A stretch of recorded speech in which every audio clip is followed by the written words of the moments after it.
মিনাশ-শাইতানির রাজিম। বিসমিল্লাহির রহমানির রহিম।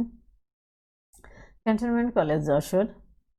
আমি Anjuman Ara, associate professor. Economics honours part 4, subject Islamic economics, প্রথম অধ্যায়।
আউযুবিল্লাহি মিনাশ-শাইতানির রাজিম। বিসমিল্লাহির রহমানির রহিম। আলহামদুলিল্লাহি রাব্বিল আলামিন, আর রহমানির রহিম।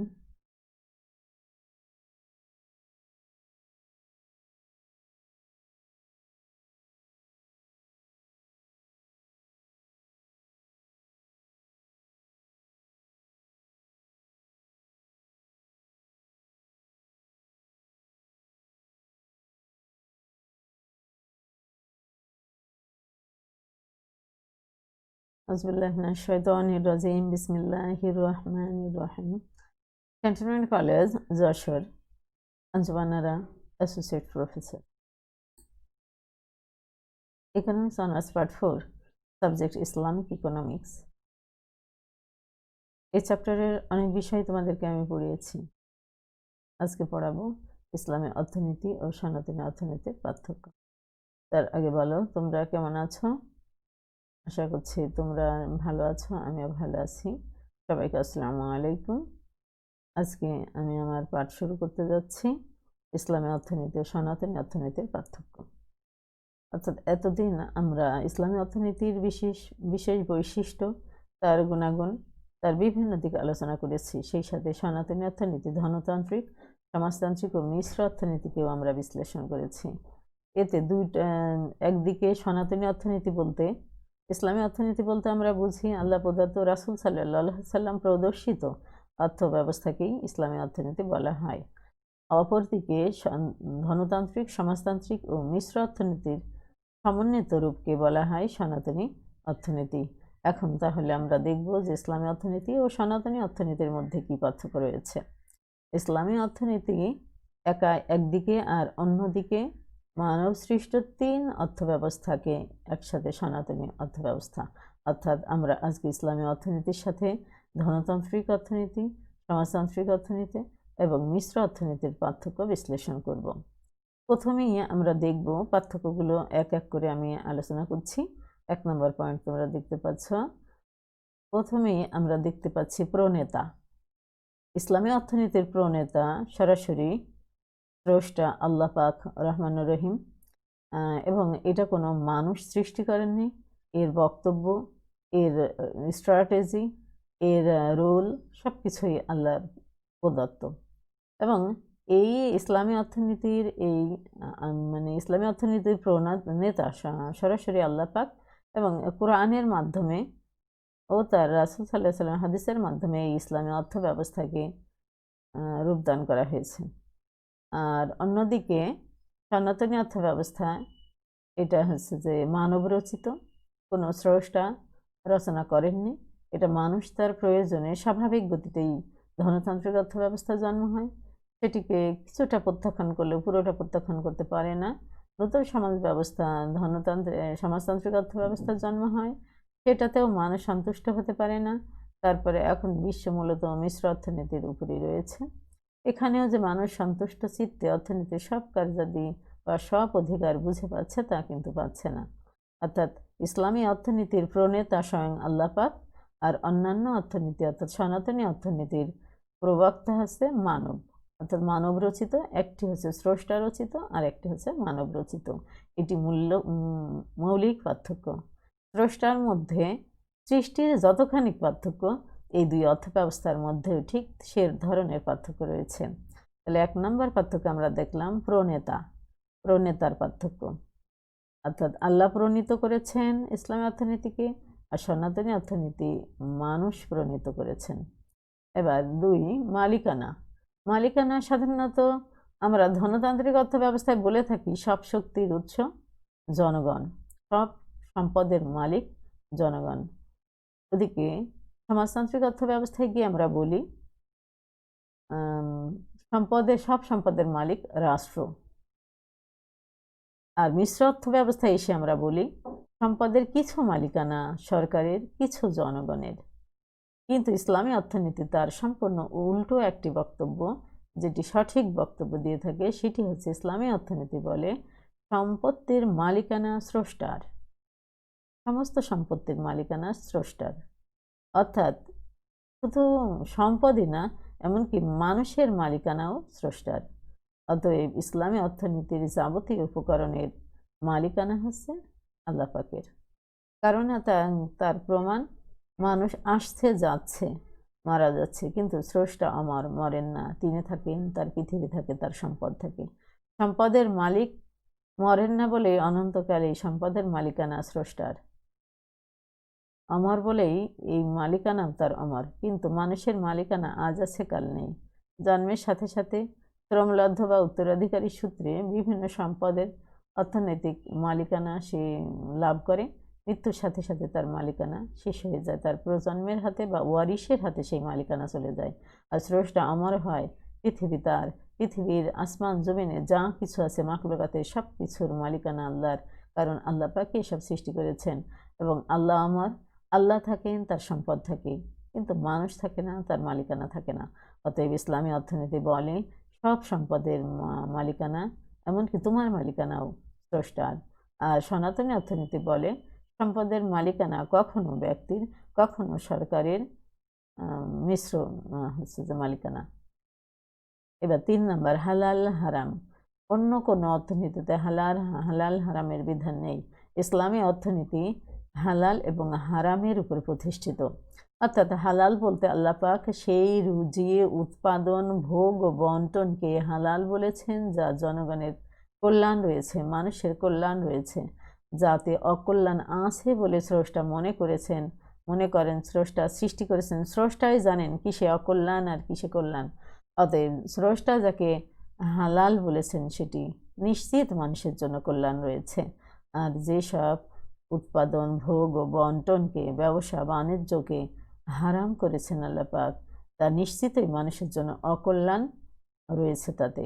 এবং অকল্যাণ থাকার কারণ মানুষ এটা বোঝে না, কিন্তু স্রষ্টা সৃষ্টি করেছেন, স্রষ্টা জানেন কিসের মধ্যে অকল্যাণ রয়েছে। যেসব অর্থনৈতিক অ্যাক্টিভিটিজের মধ্যে অকল্যাণ রয়েছে, ইসলামী অর্থনীতি তাকে হারাম ঘোষণা করেছে। এই ঘোষণাটি ইসলামী অর্থনীতির নয়, বরং স্বয়ং স্রষ্টাই কোরআনে ঘোষণা দিয়েছেন। আর আল্লাহ রাসূল সাল্লাল্লাহু আলাইহি সাল্লাম তার জীবদ্দশায় তাকে আরও অনুমোদন দিয়ে তাকে বাস্তবায়ন করে আরও শক্তিশালী করেছেন। তাহলে হালাল খাদ্য যেগুলো মানুষের কল্যাণ আছে, অকল্যাণ হারামগুলো যেমন মদ, সুদ, ঘুষ, এগুলো হারাম অর্থব্যবস্থা। তারপরে হচ্ছে যে এমন কিছু খাদ্যপণ্য যা মানুষের মেধার বিকৃতি ঘটায়, শরীর নষ্ট করে দেয়, এ ধরনের মদ, আফিম, গাঁজা, ভাম, এইসব জিনিস উৎপাদন, সরবরাহ, বিক্রয়, বন্টন সব হারাম। সুদ ঘুষকে হারামই শুধু বলা হয়নি, এর লেখক, সাক্ষীদাতা, সুদ গ্রহিতা, দাতা, ঘুষ গ্রহিতা, ঘুষদাতা উভয় কাজকেই আল্লাহ পাক হারাম ঘোষণা করেছেন। অর্থাৎ ইসলামী অর্থনীতি এমন এক অর্থ ব্যবস্থা শুধু হালাল আর হালাল, কল্যাণ আর কল্যাণ। আর কল্যাণের পাশাপাশি অকল্যাণ না থাকলে কল্যাণের সৌন্দর্য মানুষ বুঝতে পারতো না। তাই আল্লাহ পাকের সৃষ্টিতে জোড়ায় জোড়ায় সৃষ্টি, যেখানে কল্যাণ আছে সেখানে অকল্যাণ রয়েছে। তবে কল্যাণগুলোকে অনুসরণ করতে বলা হয়েছে আর অকল্যাণগুলোকে পরিত্যাগ করতে বলা হয়েছে। এটি ইসলামী অর্থনীতির নির্দেশ। এটি আল্লাহ পাকের ইসলামী অর্থনীতি তথা আল্লাহ পাকের নির্দেশ। এবং স্বাধীনতা 4 নাম্বার পয়েন্ট দেখো, আমরা বলছি স্বাধীনতা। ইসলাম স্বাধীনতায় বিশ্বাসী, তবে স্বৈরাচারিতায় বিশ্বাসী নয়। অর্থাৎ স্বাধীনতা হবে এমন স্বাধীনতা যা তার এবং তার এই স্বাধীনতা ভোগের কারণে অন্য কারোর ক্ষতি হবে না কল্যাণ ছাড়া। একই স্বাধীনতা বলা হয়। অর্থাৎ ইসলামী অর্থনীতিতে স্বাধীনতা রয়েছে নিয়ন্ত্রিত স্বাধীনতা। যে সীমারেখা, স্বাধীনতার যে সীমারেখা কোরআন, হাদিস, ইজমা, কিয়াসে উল্লেখ রয়েছে, সেই স্বাধীনতার বাইরে ইসলামী অর্থনীতি উৎপাদন, বন্টন, ভোগ, বিক্রয়, ক্রয়, লেনদেন কোনো কিছু করতে পারবে না। তাহলে আমরা সেই স্বাধীনতাগুলো এখন দেখব যে অন্য অর্থনীতিতে কেমন রয়েছে। যেমন হালাল হারামের কথা বললাম। সনাতনী অর্থনীতি বা ইসলাম এই সমাজতান্ত্রিক, ধনতান্ত্রিক বা অন্য অর্থনীতিতে হালাল হারামের বিধান কিন্তু উল্লেখ নেই। হালালকে তারা হালাল মনে করে না, হারামকেও হারাম মনে করে না। সনাতনী অর্থনীতিতে যা অর্থের সাথে সংশ্লিষ্ট তাই ইসলামী অর্থনীতির আওতায় পড়ে। তা সুদ, ঘুষ, মদ, আফিম, গাঁজা এগুলো নিয়ে সনাতনী অর্থনীতির মাথা ব্যথা নেই। কারণ এটি মানব রচিত, মানব যে রচনা করেছে সেখানে হালাল হারাম এই ধরনের কোনো বিধিবদ্ধ আইন সনাতনী অর্থনীতিতে নেই। তাহলে ইসলামী অর্থনীতির আর সনাতনী অর্থনীতির মধ্যে রয়েছে ব্যাপক এবং মৌলিক পার্থক্য। আর স্বাধীনতার ক্ষেত্রেও সেই একই ব্যাপক এবং মৌলিক পার্থক্য রয়েছে। তা স্বাধীনতা বলতে ভোগের স্বাধীনতা, উৎপাদনের স্বাধীনতা, মালিকানার স্বাধীনতা, মানুষকে দানের স্বাধীনতা, বন্টনের স্বাধীনতা, এগুলো ইসলামী অর্থনীতিতে রয়েছে। যেমন বন্টন প্রক্রিয়া। আর সনাতনী অর্থনীতিতে স্বাধীনতা মানেই স্বৈরাচারিতার একটি গন্ধ পাওয়া যায়। সেখানে হচ্ছে যা মুনাফা তাই তুমি উৎপাদন করো, অন্যের ক্ষতি হোক না হোক, যা হালাল হোক হারাম হোক তুমি উৎপাদন করতে পারো মনে চাইলেই। তোমার যা ইচ্ছা তাই পড়তে পারো, ইচ্ছা করলে তুমি নাও পড়তে পারো, কোনো পোশাক নাও পড়তে পারো, এটা তোমার স্বাধীনতা, ভোগের ক্ষেত্রে স্বাধীনতা। কিন্তু ইসলামী অর্থনীতি এই স্বাধীনতা দেয় না যে কোনো মানুষ সম্পূর্ণ বিবস্ত্র থাকবে। সেই পোশাকের ব্যাপারেও ইসলামে রয়েছে নির্দেশনা। তাহলে ইসলামী অর্থনীতিতে খাওয়া পরা, ভোগ, বন্টন সব কিছুর একটা বিধিবদ্ধ আইন রয়েছে। অন্য অর্থনীতিতে এগুলো নেই। স্বাধীনতা, মালিকানা স্বাধীনতা। অন্য অর্থনীতি আমরা দেখি যে অন্যের হক জবরদখল করে আওতায় আসলেই আইনগতভাবে সে যদি আইনগতভাবে যদি মৌলিক কিছু তথ্য পাত, সমৃদ্ধ হতে পারে, তাহলে সম্পদ তার হয়ে যায়।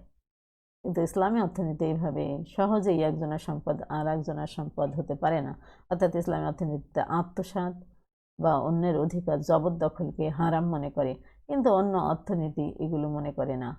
যেমন অবৈধ মুনাফা অর্জন, মিথ্যাচার মুনাফা অর্জন, এগুলোকে সনাতনী অর্থনীতিরই অ্যাক্টিভিটিস মনে করে, কিন্তু ইসলামী অর্থনীতি এগুলোকে হারাম মনে করে। এভাবে স্বাধীনতার ক্ষেত্রে, ভোগের ক্ষেত্রে সীমারেখা, উৎপাদনের ক্ষেত্রে, ভোগের ক্ষেত্রে, মালিকানার ক্ষেত্রে, তারপরে দান সদ্গা বা প্রদান অন্যকে দেওয়ার ক্ষেত্রে, পারস্পরিক অর্থনৈতিক লেনদেনের ক্ষেত্রে ইসলামী অর্থনীতিতে অবাধ স্বাধীনতা নেই। অর্থাৎ কোরআন এবং সুন্নায় যেভাবে এই কাজগুলো সম্পাদন করতে বলা হয়েছে ইসলামী অর্থনীতি তার বাইরে করতে পারে না। কিন্তু সনাতনী অর্থনীতিতে জবরদখল করে ভোগ করা যায়, যা ইচ্ছা তাই পরা যায়, যা ইচ্ছা তাই খাওয়া যায়, যা ইচ্ছা তাই উৎপাদন করা যায়। ওই উৎপাদনে জনগণের ক্ষতি হোক আর লাভ হোক, ক্ষতি হলেও কিছু আসে যায় না, এবং যে কোনো কায়দায় মুনাফা অর্জন করা যায় সনাতনী অর্থনীতিতে। কিন্তু ইসলামী অর্থনীতিতে যে কোনো কায়দায় হয় না, যে কোনো পদ্ধতিতে হয় না। ইসলাম যেভাবে বলেছে, ইসলামের সীমারেখার মধ্য থেকেই ইসলামী অর্থনীতি পরিচালিত হয়। আর সনাতনী অর্থনীতি ইসলামী সীমারেখার ভেতরেও থাকতে পারে, বাইরে গিয়েও এই অর্থনীতি পরিচালিত হতে পারে। এটা একটা মৌলিক পার্থক্য। আর এটা আর লক্ষ্য ইসলামী অর্থনীতির মৌলিক লক্ষ্য আছে চূড়ান্ত কল্যাণ, ভোক্তা ও উৎপাদক ও ভোক্তার চূড়ান্ত কল্যাণ। আর সনাতনী অর্থনীতি কখনো ভোক্তার কল্যাণ চাইলে দেখতেও পারে, নাও পারে, বরং পুঁজিপতিরা, উৎপাদক শ্রেণীরা তাদের কল্যাণকেই সামনে রেখে মুনাফা দ্বারা তাড়িত হয়ে তারা ইসলামী অর্থনীতির কার্যাদি সম্পাদন করে, এই মানে অর্থনীতির কার্যাদি সম্পাদন করে। কিন্তু ইসলামী অর্থনীতির লক্ষ্য হচ্ছে দুনিয়া, ইসলামী অর্থনীতির লক্ষ্য হচ্ছে আখিরাত। অর্থাৎ দুনিয়া ও আখিরাতে সমস্ত মানুষ, সব মানুষ যেন কল্যাণের আওতায় আসতে পারে, সেই মর্মে কাজ করে ইসলামী অর্থনীতি। এবং এটাই ইসলামী অর্থনীতির লক্ষ্য। কোথাও যেন কোনো শোষণ, কোথাও কোনো বঞ্চনা, কোথাও কোনো ব্যক্তির কষ্ট, মালিক বা শ্রমিকের মধ্যে সুসম্পর্ক রক্ষা, এগুলো যেন বিদ্যমান থাকে, কষ্টগুলো যেন না থাকে, বঞ্চনা যেন না আসে। এটি ইসলামী অর্থনীতির মৌলিক লক্ষ্য। এবং ইসলামী অর্থনীতির লক্ষ্য শুধু দুনিয়ায় উৎকর্ষতা নয়, বরং আখিরাতেও একটি সুন্দর সাফল্যময় অর্থনৈতিক জীবন ইসলামী অর্থনীতির লক্ষ্য রয়েছে। কিন্তু সনাতনী অর্থনীতিতে এই লক্ষ্য নেই। সনাতনী অর্থনীতি সমাজতান্ত্রিক, ধনতান্ত্রিক, সমাজতান্ত্রিক এবং মিশ্র অর্থনীতি মূলত দুনিয়ার অর্থনৈতিক উন্নয়ন এবং সুব্যবস্থাকে গুরুত্ব দিয়ে থাকে। মৃত্যুর পরে এই অর্থনীতির আর কোনো প্রতিক্রিয়া এই অর্থনীতি ব্যক্ত করে না। কিন্তু ইসলামী অর্থনীতি তার জীবদ্দশায় নিজেকে ভালো রাখা, তার পারিপার্শ্বিক মানুষগুলোকে ভালো রাখা এবং সেই সাথে উভয় মিলে উভয়ই আখিরাতের জীবনেও তাদের অর্থনৈতিক জীবন যাতে সমৃদ্ধ হয় সেদিকে লক্ষ্য রয়েছে ইসলামী অর্থনীতির। কিন্তু সনাতনী অর্থনীতির কলেবর কম, অর্থাৎ ইহলৌকিক ও পরলৌকিক চিন্তাভাবনা সনাতনী অর্থনীতির নেই। সনাতনী অর্থনীতির চিন্তাভাবনা শুধু ইহলৌকিক, আর ইসলামী অর্থনীতির লক্ষ্য হচ্ছে ইহলৌকিক ও পরলৌকিক। 6 নম্বর দেখো, সুদ। ইসলামে সুদকে হারাম করা হয়েছে, ব্যবসাকে হালাল করা হয়েছে। কারণ অর্থের বিনিময়ে অর্থ বিক্রি করলে কোনো কল্যাণ উৎপাদন হয় না, কিন্তু ব্যবসা করলে কল্যাণ উৎপাদন হয়। ব্যবসা ও উৎপাদনে নতুন নতুন পণ্য তৈরি হয় এবং নতুন নতুন কল্যাণ সৃষ্টি হয়। প্রতি সময়ে ব্যবসা উৎপাদন ও ব্যবসার সাথে সংশ্লিষ্ট যারা থাকে তারা প্রতি সময় নতুন নতুন কল্যাণ, ভোগের সামগ্রী উৎপাদন করে, মানুষের জীবনকে সহজ করে দেয়। আর সুদের সাথে যারা সংশ্লিষ্ট থাকে, না তারা কোনো উৎপাদন করে, না কোনো কল্যাণ সৃষ্টি করে, শুধুমাত্র অন্যের পকেটের কল্যাণগুলোকে নিজের পকেটে ডাকাতের মতো উঠিয়ে নেয়। এই জন্য সুদকে হারাম করা হয়েছে, সুদকে অনুৎপাদনশীল বলা হয়েছে, আর ব্যবসাকে উৎপাদনশীল বলা হয়েছে। এবং সুদ প্রথা হচ্ছে বন্ধা প্রথা, আর হচ্ছে ব্যবসা বাণিজ্য উৎপাদন হচ্ছে যে ফলনশীল বা উর্বর প্রথা। তাই ইসলামী অর্থনীতিতে সুদকে হারাম করা হয়েছে। অথচ সনাতনী অর্থনীতি সুদ ছাড়া চলতেই পারে না বলে বিভিন্ন অর্থনীতিদের মন্তব্য। ধনতান্ত্রিক অর্থব্যবস্থা, সমাজতান্ত্রিক অর্থব্যবস্থা এবং হচ্ছে যে মিশ্র অর্থব্যবস্থায় সব জায়গায় সুদকে অগ্রাধিকার দেওয়া হয়েছে, যা কিনা ইসলামে হারাম করা হয়েছে। এই সুদ ভিত্তিক অর্থব্যবস্থা আর সুদ মুক্ত অর্থব্যবস্থা আর সুদ যুক্ত অর্থব্যবস্থা, এটি হচ্ছে ইসলামী অর্থব্যবস্থা ও সনাতনী অর্থব্যবস্থার মধ্যে মৌলিক পার্থক্য। বাজার ব্যবস্থা হচ্ছে যোগান ও চাহিদার ভিত্তিতে যে বাজার, এটি বাজার ব্যবস্থা, অর্থাৎ জনগণের দিক থেকে আসে হচ্ছে চাহিদা, উৎপাদক বা বিক্রেতা শ্রেণীর দিক থেকে যোগান। এই যোগান ও চাহিদায় যখন কাট করে তখন বাজার উৎপন্ন হয়। ইসলামী অর্থনীতির বাজারটি নির্মল বাজার, যে বাজারে কোনো ধোঁকা, কোনো ফাঁকিবাজি বা কোনো কৃত্রিম আইওয়াশ করে বাজার সৃষ্টি করার কোনো প্রথা, মিথ্যাচার করে বাজার, মিথ্যা অ্যাড দিয়ে বাজার সৃষ্টি করার কোনো সুযোগ ইসলামী অর্থনীতিতে নেই। ইসলামী অর্থনীতির বাজার যোগান ও চাহিদা হচ্ছে নির্মল। যোগানটি হবে পরিচ্ছন্ন হালাল যোগান, আর চাহিদা যেদিক থেকে আসবে সেটিও হালাল চাহিদা। এবং এই হালাল চাহিদা আর অর্থাৎ ইসলামী চাহিদা আর ইসলামী যোগানের ভিত্তিতে ইসলামী বাজার গঠিত হয়। ইসলামী চাহিদা বলতে সেই চাহিদা, যে চাহিদার মধ্যে যদি চাহিদা করার মতো জনগণের অর্থ সম্পদ না থাকে, তাহলে দান সদকা বা রাষ্ট্রীয় সহযোগিতার মাধ্যমে ইসলামী অর্থনীতি কি করবে? ইসলামী অর্থনীতির চাহিদা সৃষ্টি করতে দরিদ্রদেরকে সহযোগিতা করবে। অর্থাৎ যারা দরিদ্র তাদের চাহিদা কম, তাদের চাহিদা বৃদ্ধির ক্ষেত্রে ইসলামী অর্থনীতি সরাসরি ভূমিকা রাখবে।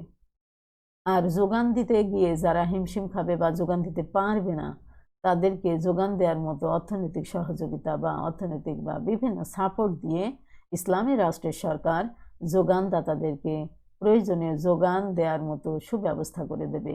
এই হচ্ছে ইসলামী বাজার, অর্থাৎ ইসলামী বাজারে রয়েছে ইসলামী চাহিদা আর ইসলামী যোগান, আর সনাতনী বাজারে রয়েছে জাস্ট সনাতনী চাহিদা সনাতনী যোগান।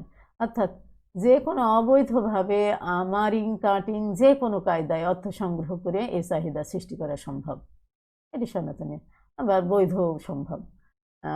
আর যোগান হচ্ছে যে কোনো অবৈধ জিনিসের যোগান বা অকল্যাণের যোগানও দিতে পারে সনাতনী অর্থনীতিতে। এইভাবে সনাতনী যোগান ও চাহিদার ভিত্তিতে সনাতনী বাজার, আর ইসলামী যোগান ও চাহিদার ভিত্তিতে ইসলামী বাজার, এটি ইসলামী বাজারের মৌলিক বৈশিষ্ট্য। এবং ইসলামী বাজারে কোনো শোষণ প্রতারণা থাকবে না, অর্থাৎ কোনো ব্যক্তি বাজারে যিনি যোগান দেবেন বা বিক্রেতা হবেন তিনি তার কোনো খারাপ পণ্যকে লুকিয়ে উপরে ভালো পণ্য রাখবে না। ইসলামী বাজার এটি, বাজারের কোনো অ্যাক্টিভিটিসের মধ্যে কোনো প্রতারণা থাকবে না।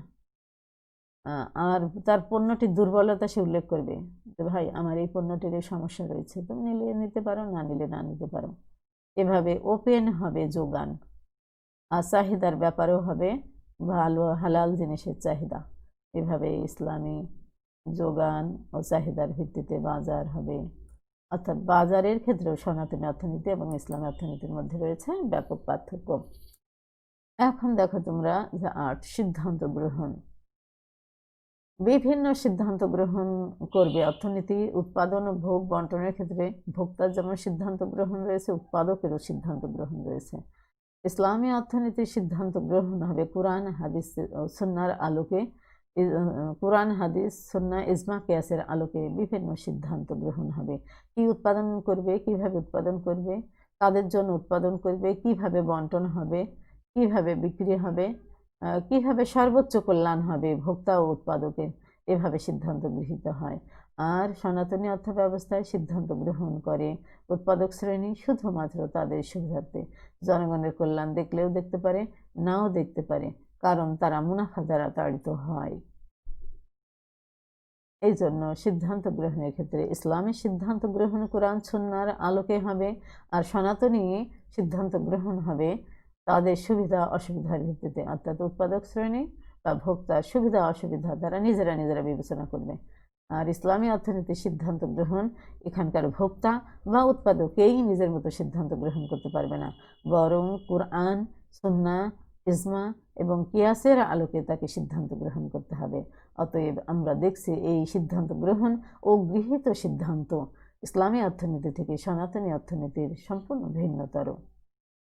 শ্রমনীতি, ইসলামী অর্থনীতিতে শ্রমনীতিকে খুব সহজ করে দেওয়া হয়েছে, কিন্তু সনাতনী অর্থনীতিতে শ্রম ব্যবস্থা শ্রমনীতি খুব কঠোর। যেমন আমি ইসলামী অর্থনীতিতে বলা হচ্ছে যে একজন শ্রমিকের গায়ের ঘাম শুকাবার আগেই তাকে মজুরি দিয়ে দাও, এটি আল্লাহ রাসূলের নির্দেশ। শ্রমনীতির ক্ষেত্রে ইসলামী অর্থনীতি রয়েছে বেশ কিছু নির্দেশনা। শ্রমিকদের কষ্ট দেওয়া যাবে না, কোনো শ্রমিক যদি নামাজি হয় তাকে কাজের মধ্যে নামাজের সময় দিতে হবে, রোজাদার হলে তার উপরে হালকা চাপ দিতে হবে, পুরোপুরি কাজ আদায় করা যাবে না, তার শরীরের দিকে নজর দিতে হবে, তার সুস্থতা কল্যাণের দিকেও মালিককে খেয়াল রাখতে হবে। কিন্তু আমরা সনাতনী অর্থনীতি বিশেষ করে ধনতান্ত্রিক অর্থনীতি যদি বিশ্লেষণ করি দেখব যে সেখানে বলা হয়েছে ধনতান্ত্রিক অর্থনীতি সম্পর্কে যে কমিটমেন্ট সেটা হচ্ছে এই যে ধনতান্ত্রিক অর্থ ব্যবস্থার বুকেই রয়েছে ধনতান্ত্রিক অর্থ ব্যবস্থা বিনষ্টের কারণ, তা সেটা হচ্ছে ধ্বংসের বীজ।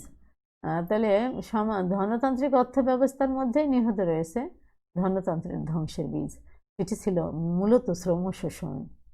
সেই বীজটি ছিল শ্রম শোষণ।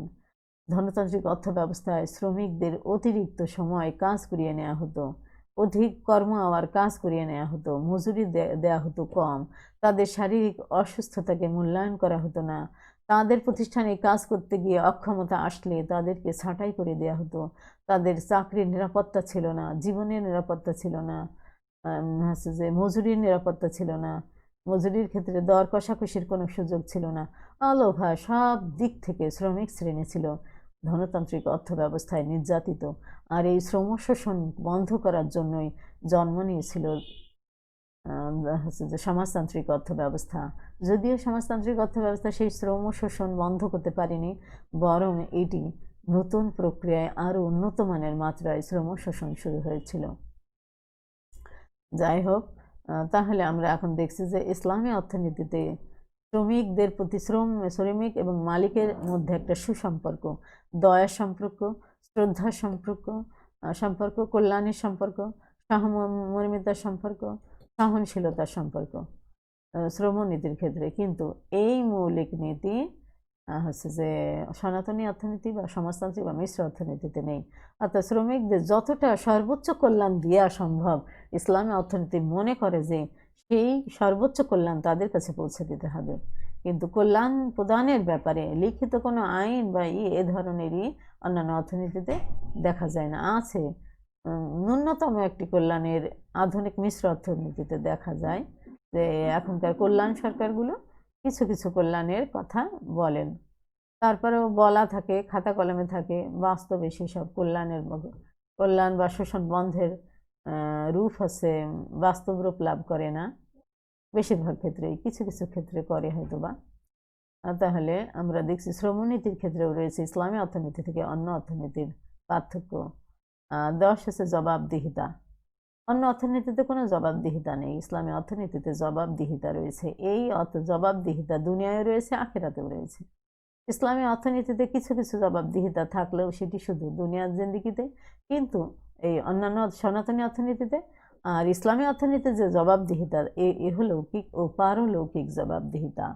এটি শুধু সনাতনী অর্থনীতিতে শুধুমাত্র উৎপাদক শ্রেণী, শ্রমিক শ্রেণী, মালিক শ্রেণীর কাছে জবাব দিতে দায়বদ্ধ, এখানেই শেষ।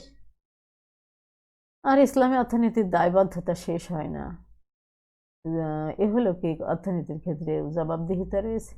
আর প্রত্যেক মুসলমান জানে, ইসলামী অর্থনীতি যারা ফলো করে তারা জানে যে কোথাও ইসলামের লেনদেন, উৎপাদন, ভোগ বন্টনের ক্ষেত্রে কোথাও যদি শোষণের অংশগ্রহণ করে, শোষণের চিহ্ন সে রেখে দেয় বা শোষণ করে, তাহলে তাকে এই জবাবদিহি আল্লাহ পাকের কাছে দাঁড়িয়ে জবাবদিহি করতে হবে। সেই দিনটা হবে তার জন্য কঠিন।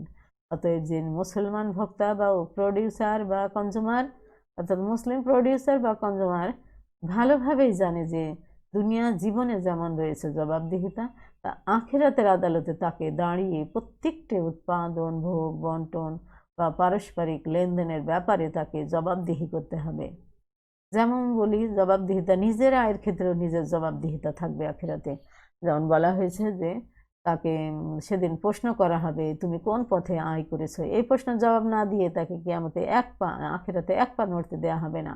এবং সেটা আল্লাহ রাসূল বলেছেন যে তাকে বলা হবে যে তুমি কিভাবে আয় করেছো, তার মানে হালাল না হারাম, অর্থাৎ শোষণের সাথে আয় করেছো না শোষণ মুক্ত অবস্থায় আয় করেছো। তাহলে কিভাবে আয় করেছো, আর আয় করা অর্থ সম্পদ কিভাবে ব্যয় করেছো। আয় করেছো ভালো পথে, ব্যয়টা কি কল্যাণের পথে হয়েছে না অকল্যাণের পথে হয়েছে, সেই জবাবদিহিতা ইসলামী অর্থনীতিতে রয়েছে। কিন্তু এ ধরনের জবাবদিহিতা সনাতনী অর্থব্যবস্থায় নেই। আর এই জবাবদিহিতার কারণে ইসলামী অর্থনীতি হয় পরিচ্ছন্ন, নির্মল এবং শোষণমুক্ত। অর্থাৎ এখানকার প্রডিউসার এবং কনজুমাররা হয় মুসলিম। আজ মুসলিম হয়েই তাদের এই মুসলিমের হওয়ার কারণে তাদের এই জবাবদিহিতার ভয়, আর জবাবদিহিতার ভয়েই তারা বিশুদ্ধ শোষণমুক্ত ইসলামী আচরণ, অর্থনৈতিক আচরণ করে থাকে। এরপরে দেখো 11 নম্বর হচ্ছে ব্যয় নীতি। ব্যয় নীতিটা কেমন হবে? ইসলামী অর্থনীতি বলছে ব্যয় হবে মধ্যম পন্থায়। দানের ব্যাপারে বা ব্যয়ের ব্যাপারে তোমার হাতকে খুব বেশি ছড়িয়ে দিও না, আবার তা বুকের সাথে আটকিয়েও রেখো না। এটি কোরআনের নির্দেশ।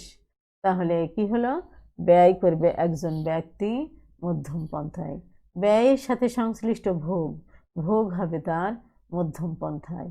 না সে অতিরিক্ত খেয়ে পরে নষ্ট করবে, না সে থাকলে কম খাবে, কম পড়বে, অর্থাৎ সব ক্ষেত্রে তাকে মধ্যম পন্থা অবলম্বন করতে হবে। একজন মুসলিম নিজের আছে বলেই অন্যকে না দিয়ে নিজে অধিক খেয়ে ফেলবে, এটিও হবে না। ইসলাম বলছে, কোরআন বলছে, আল্লাহ পাক বলছেন আমি তোমাকে যা রিজেক দিয়েছি তা থেকে ব্যয় করো। কারো রিজেক কম, কারো রিজেক বেশি। আর রিজেক বলতে শুধুমাত্র আমরা অর্থনীতি উপকরণ বলতে আমরা অর্থ সম্পদকে বুঝে থাকি। ইসলামী অর্থনীতি সুন্দর হাসিকেও রিজেক বলে থাকে, এটিও তার সম্পদ। কারণ যখন কোনো মানুষ নির্মল করে কারোর সামনে গিয়ে হাসি দেয়, তখন অন্য ব্যক্তি আপ্লুত হয় এবং তার মনের দুঃখ দূর হয়, কষ্ট দূর হয়। তাহলে সুন্দর হাসি, মেধা, তার পরিচ্ছন্নতা, একজন মানুষের যেসব মৌলিক বৈশিষ্ট্য রয়েছে, এগুলো কিন্তু উপকরণ এবং রিজক, এগুলো দিয়ে ইসলামী অর্থনীতি পরিচালিত হয়। তার সততা, তার সত্যবাদিতা, ন্যায় আচরণ, ধৈর্যশীলতা, সহনশীলতা, সহমর্মিতা, তার এই ব্যক্তির ভোক্তার আদব কায়দাগুলোকে ইসলামী অর্থনীতি কিন্তু ইসলামী চলক মনে করে না। কিন্তু ইসলামী অর্থনীতি আবার এই আদবগুলো ইসলামী অর্থনীতির ক্ষেত্রে অ্যাপ্লাই করেছেন। তার মানে মানুষের মৌলিক এবং সুন্দর বৈশিষ্ট্যগুলো ইসলামী অর্থনীতিতে ইসলামী চলক হিসাবে ব্যবহৃত হবে। কিন্তু আমাদের অর্থনীতিতে এই চলকটি নেই দেখে, যেমন বলবো সততা, সততা একটি ইসলামী অর্থনীতির চলক, কিন্তু সনাতনী অর্থনীতিতে এসব চলক ব্যবহার করে না বিধায় এখানে সুদ, ঘুষ, অন্যায়, অত্যাচার, জুলুম, শোষণ, অবিচার সব কিছু রয়েছে। তাহলে এই অর্থনীতি, এই কারণেই আমরা সনাতনী অর্থনীতিতে প্রশান্তি লাভ করতে পারি না, কল্যাণ লাভ করতে পারি না। যতই এগুলো আমরা দূর না করে, যতই আমরা নতুন নতুন অর্থ ব্যবস্থা সৃষ্টি করি না কেন, কখনোই আমাদের হচ্ছে যে অর্থনৈতিক জীবন সুন্দর, সাফল্যমণ্ডিত এবং শোষণমুক্ত হবে না। কারণ ইসলামী অর্থনীতির চলক অনেক বেশি চলক রয়েছে মানুষের মৌলিক আচরণের, অর্থাৎ ইসলাম যেসব আচরণ অ্যালাউ করে সব আচরণগুলি ইসলামী অর্থনীতির এক একটি চলক। এগুলো না থাকলে ইসলামী অর্থনীতি ভালোভাবে চলতে পারে না। আর এই সব আচরণগুলোকে মোটেই চলক মনে করা হয় না সনাতনী অর্থনীতিতে। অতএব ব্যয়ের ক্ষেত্রে, ভোগের ক্ষেত্রে, সব ব্যাপারে, দান সদ্গার ব্যাপারে, সব ব্যাপারে মধ্যম পন্থা অবলম্বন করে অর্থনীতি, ইসলামী অর্থনীতি। আর অন্যান্য অর্থনীতির ক্ষেত্রে চরম নীতি রয়েছে, কোনো মধ্যম পন্থা নেই। এরপরে কর্জে হাসানা, উত্তম ঋণ। ইসলামে ঋণ, সনাতনী অর্থব্যবস্থা ঋণ রয়েছে, সুদসহ ঋণ।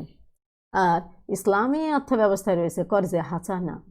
এই কর্জে হাসানা বলতে সুন্দর ঋণ, যে ঋণের সাথে কোনো কষ্ট, যন্ত্রণা, লজ্জা, অপমান, মানসিক অর্থনৈতিক মানসিক চাপ, এগুলো কর্জে হাসানা নেই। ইসলামে কর্জে হাসানা বলা হচ্ছে তোমার কোনো ভাই অর্থনৈতিকভাবে দুর্বল হলে তাকে তুমি ঋণ দান করো, যে পরিমাণ অর্থ দিয়েছো সেই পরিমাণই ফেরত নিও, অতিরিক্ত নয়। আর যদি ভাই ঋণটি না দিতে পারে তাকে সময় দাও। আর যদি ঋণ না শোধ করতে পারে তাকে লজ্জা দিও না, তাকে সময় দাও এবং লজ্জা দিও না। একেবারেই যদি ওই ভাই ঋণ শোধ করতে না পারে, তাহলে জাকাত থেকে তার এই ঋণকে তাকে মুক্ত করে দাও।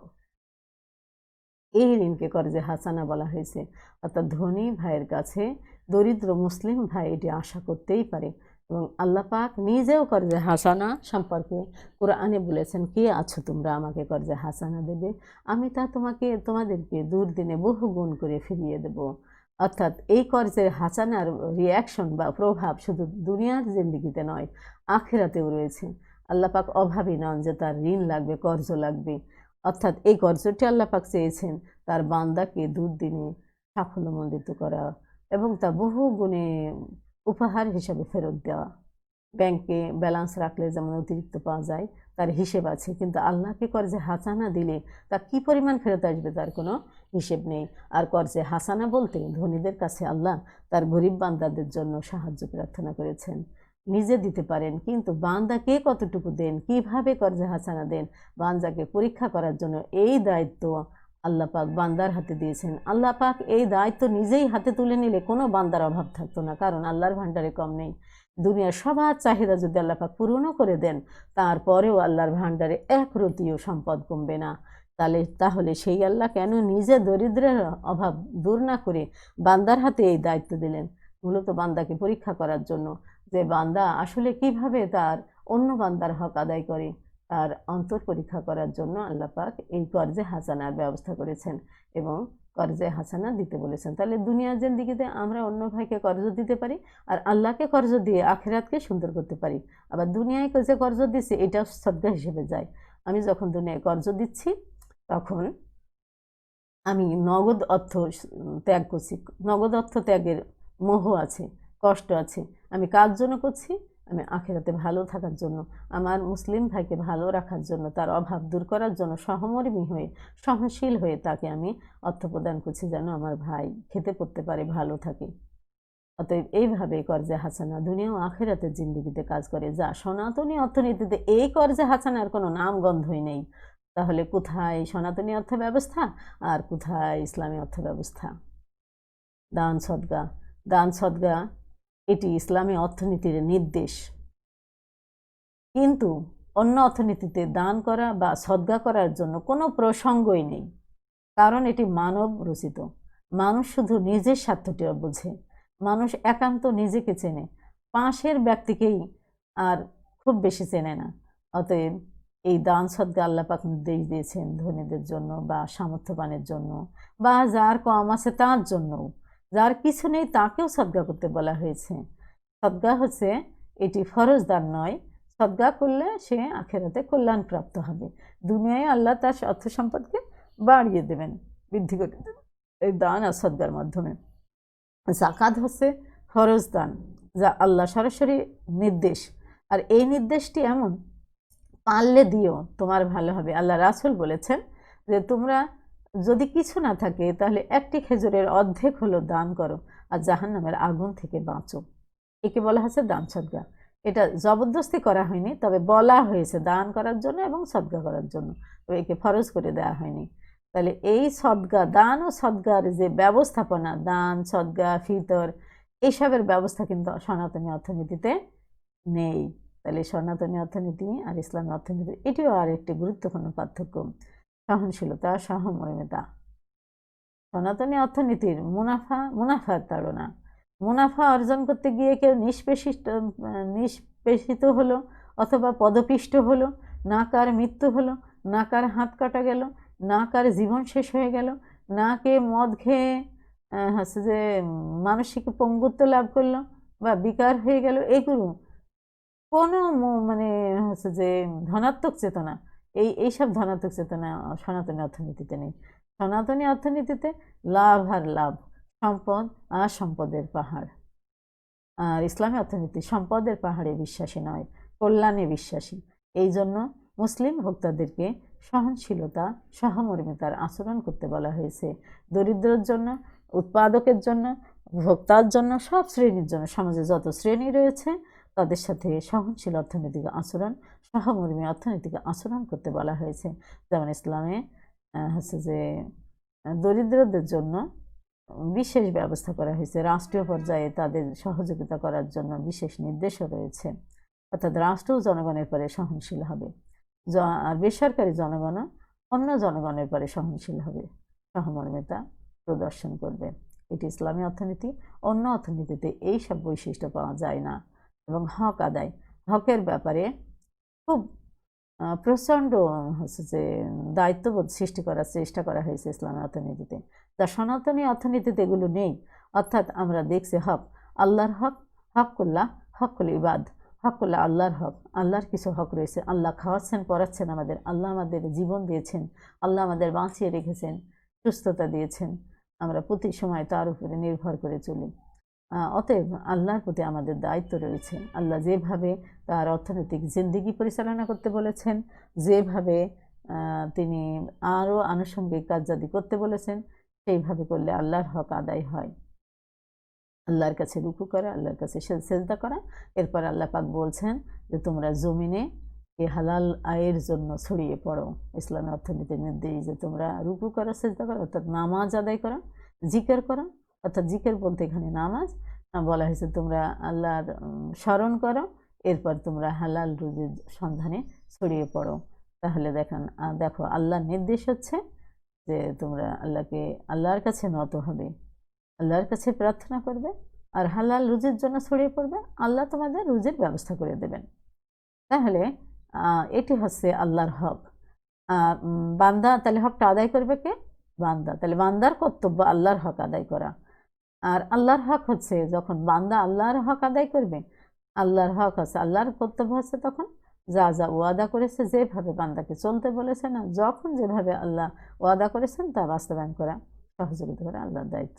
এখন হক হলে বাদ হচ্ছে যে বান্দার হক বা সৃষ্টির হক।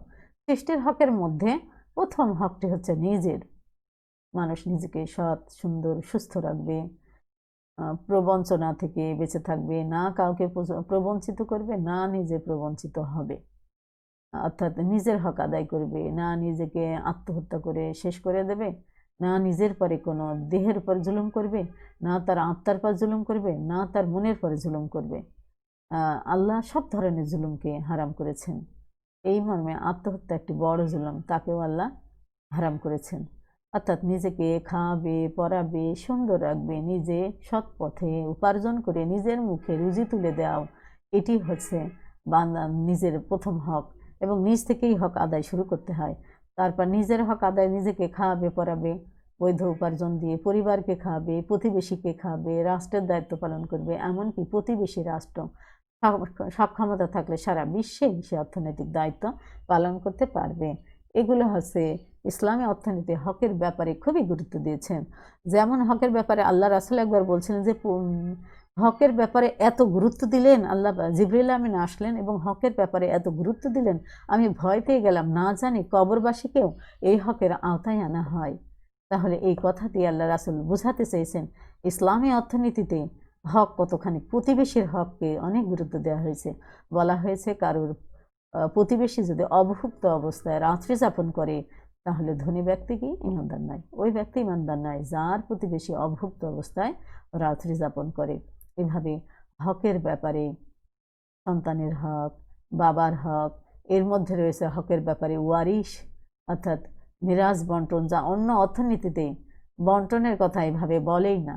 ইসলামী অর্থনীতি তার উত্তরাধিকারীর সম্পদ, বা এই পয়েন্টটা অবশ্যই গুরুত্বপূর্ণ আনা উচিত, আমি এখন মুখে বলছি। ওয়ারিশের মধ্যে সম্পদ বন্টনের যে নিয়মকানুন স্পষ্ট সূরা নেছায় আল্লাহ পাক সুন্দর করে বর্ণনা করেছেন, কে কতটুকু পাবে সম্পদ, যেখানে শোষণের কোনো সুযোগ নেই। আর মানুষ ভাগ করতে গেলে, সম্পদ ভাগ করতে গেলে বিভিন্নভাবে ভাগ করবে, অর্থাৎ বন্টন, রিবন্টন পর্যন্ত এই ইসলামী অর্থনীতিতে স্পষ্ট করে বিধিবিধান উল্লেখ করা হয়েছে, যা অন্য অর্থনীতিতে এইসব হকের কোনো কথা, হক আদায়, মিরাজ বন্টন, তারপর সম্পদের বন্টন রিবন্টন নিয়ে উল্লেখযোগ্য কথা আমরা অন্য সনাতনী অর্থনীতিতে দেখি না। কিন্তু ইসলামী অর্থনীতিতে জাকাতের মাধ্যমে, দান সদগার মাধ্যমে, মিরাজ সম্পদ বন্টনের মাধ্যমে সম্পদের বন্টন ও পুনর্বন্টনকে যেভাবে উল্লেখ করেছেন, অন্যান্য অর্থনীতিতে এই বন্টন প্রক্রিয়াও স্পষ্ট নয়। ধনতান্ত্রিক বলি, সমাজতান্ত্রিক বলি বা মিশ্র অর্থনীতিতে বলি, কোনো জায়গায় এই বন্টন স্পষ্ট নেই। তাহলে হক, ইসলামী অর্থনীতি সুস্থ হকের উপরে প্রতিষ্ঠিত, সব শ্রেণীর সুস্থ হকের উপরে প্রতিষ্ঠিত, সুস্থ বন্টনের পরে সুস্থ উৎপাদন, ভোগ ও বন্টনের উপরে ইসলামী অর্থনীতি প্রতিষ্ঠিত, যা অন্যান্য অর্থনীতির খোঁজই পাওয়া যায় না। এরপরে আধ্যাত্ম উন্নয়ন। ইসলামী অর্থনীতি এমন একটি অর্থ ব্যবস্থা যা সুস্থভাবে সম্পাদন করলে মানুষ নিজে প্রশান্তি লাভ করে, আর যাদের উপরে এই হক আদায় করা হয় বা যাদের প্রতি এই দায়িত্ব পালন করা হয় সমাজে, তারাও প্রশান্তি লাভ করে এবং এর উন্নয়ন, আত্মার উন্নতি সাধন হয়, আত্মার কার্পণ্য দূর হয়। ইসলামে কৃপণতা পছন্দ করে না। সনাতনী অর্থনীতিতে কৃপণতা বা মিতব্যয়িতা নিয়ে তেমন উল্লেখযোগ্য, মিতব্যয়িতা নিয়ে কোনো কোনো মডেলে কিছু কথা থাকলেও মানব জীবনের মিতব্যয়িতা নিয়ে তেমন কথা নেই। আর হচ্ছে কৃপণতার খারাপ না মন্দ সেটাও বলা নেই। এই কৃপণতা আমি বললাম যেগুলো ইসলামী অর্থনীতির মানবীয় গুণাবলীগুলো এক একটি ইসলামী অর্থনীতির চলক, কৃপণতাকে বলা হয়েছে কৃপণ ব্যক্তি শয়তানের ভাই। তাহলে কৃপণতা দেখানো যাবে না। তাহলে এই যে যখন মানুষ দান সদকা করে, জাকাত দেয়, অন্যের প্রশান্তির জন্য অর্থনৈতিক পথ অবলম্বন করে, নিজের আত্মার উন্নয়নের জন্য অর্থনৈতিক পথ অবলম্বন করে, তখন সে আত্মায় একটি প্রশান্তি লাভ করে এবং তার আধ্যাত্ম উন্নয়ন, আত্মিক উন্নয়ন সংঘটিত হয়, যা ইসলামী অর্থনীতির বা সনাতনী অর্থনীতির নাম গন্ধটুকু পর্যন্ত আধ্যাত্ম উন্নয়ন, আত্মিক উন্নয়ন বা আত্মার প্রশান্তির কোনো ব্যাপার এখানে উল্লেখ করা হয় না। এভাবে আসলে বলে শেষ করা যাবে না। ইসলামী অর্থনীতি তো ইসলামী অর্থনীতি, কারণ এটি মানব রচিত নয়, এটি স্রষ্টা রচিত এবং নির্ভুল এই অর্থ ব্যবস্থা। আর সনাতনী অর্থনীতি যতদিন মানুষ এভাবে নতুন নতুন অর্থ ব্যবস্থা যতই গ্রহণ করতে থাক, ইসলামী অর্থনীতির এই মৌলিক আচরণগুলো যতদিন সনাতনী অর্থনীতি অবলম্বন করবে না, ততদিনই চ্যালেঞ্জ পৃথিবীতে থেকে অর্থনৈতিক শোষণ, বঞ্চনা কখনোই প্রতিরোধ করা কারো পক্ষে সম্ভব হবে না। এই হচ্ছে ইসলামী অর্থনীতি এবং সনাতনী অর্থনীতির পার্থক্য। আশা করি তোমরা বুঝেছ। আল্লাহ তোমাদেরকে এইসব মৌলিক নীতির উপরে প্রতিষ্ঠিত থাকার তৌফিক এনায়েত করুন। আসসালামু আলাইকুম। আল্লাহ হাফিজ। সবাইকে ধন্যবাদ।